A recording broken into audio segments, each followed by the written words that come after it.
Notre Zoom est consacré ce soir à un voyage orbital qui porte le nom d'Internet.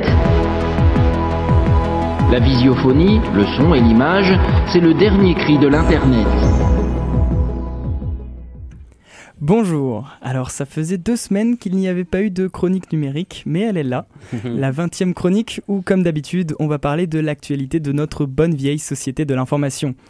Et évidemment, cette chronique ne serait pas ce qu'elle est sans qu'on parle un peu de Facebook, qui cette fois-ci s'attend à recevoir une amende bien salée. Ensuite, on parlera de Netflix face à Disney+, et de comment l'actuel leader du streaming prépare l'arrivée de son concurrent. Puis on finira par expliquer pourquoi le bouton like pourrait disparaître de certains de nos réseaux préférés. Facebook ne va pas très bien. Bon, ce n'est pas une surprise pour vous si vous suivez un petit peu l'actualité du réseau social, mais cette fois-ci, le géant américain va devoir rendre des comptes.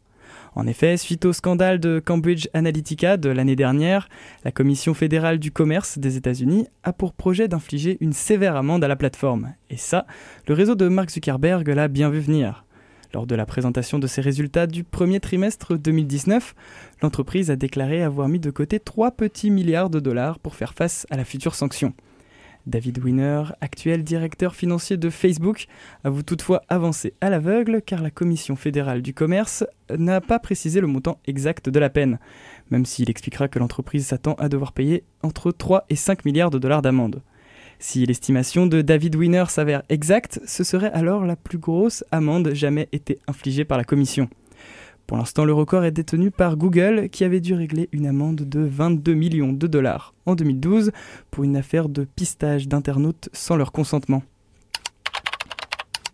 Peut-être avez-vous loupé l'information au début du mois d'avril, mais le géant du cinéma Disney compte se lancer dans le marché de la vidéo à la demande, avec une offre qui semble faire trembler la concurrence. La future plateforme Disney+ a beaucoup fait parler d'elle, notamment grâce à son catalogue assez riche.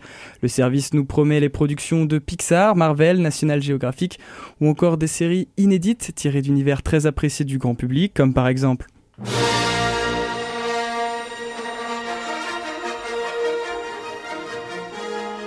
Et oui, c'est sûr qu'avec ça, on peut comprendre que Netflix, Amazon et les autres aient peur de disparaître en un claquement de doigts. De plus, si l'on en croit l'étude menée par le site Streaming Observer, spécialisé dans l'analyse des plateformes de VOD, c'est environ 8,7 millions d'abonnés Netflix américains qui seraient prêts à quitter le navire pour rejoindre les grandes oreilles de Mickey.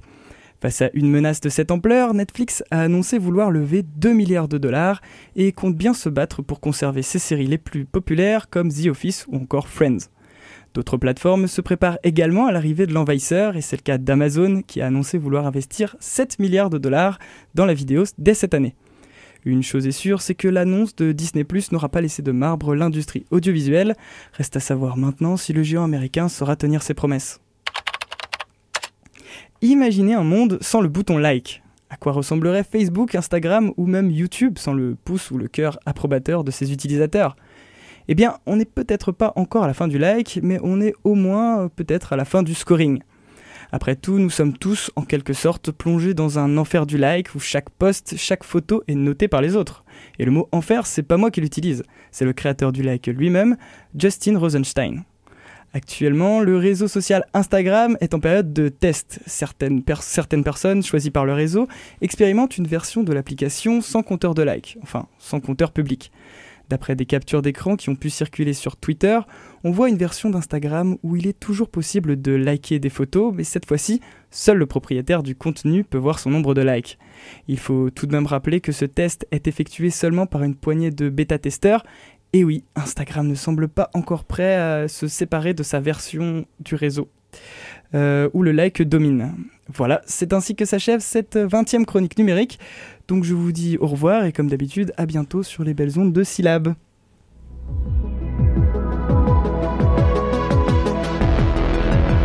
Internet, c'est de la connerie à blanc.